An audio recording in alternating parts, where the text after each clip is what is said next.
So overall, this kit gets an A+ for me. I loved it. It was an absolute pleasure to build. The only two downsides I've really found to it were it doesn't have an opening cockpit, and the V-fin's kind of delicate, but that goes for every other Gundam kit. And I think that not having a cockpit is attributed to the fact that it has a transformation. The transformation is pretty crazy, and judging on how smooth this kit is and how easy it is to work with, I imagine the transformation is just as easy to do. I haven't done it yet though, full disclaimer, so I don't know, if it is as easy as it looks.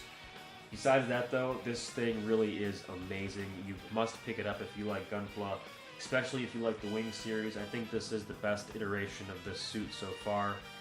I can only imagine how the other Wing suits would look in this form, right along this one. I know that's a lot to ask, we probably won't ever get that, but they would look sweet. But yeah, it was such a smooth build, it was very satisfying, everything just snapped or clicked or slid together so easily. I really enjoyed it. I might even get another one just so I can have one transformed on my shelf and then one regular one on my shelf. It was seriously that good of a build. So I also got some water decals, and I'm going to put those on there just to kind of take it up a notch, and I think I might weather mine too.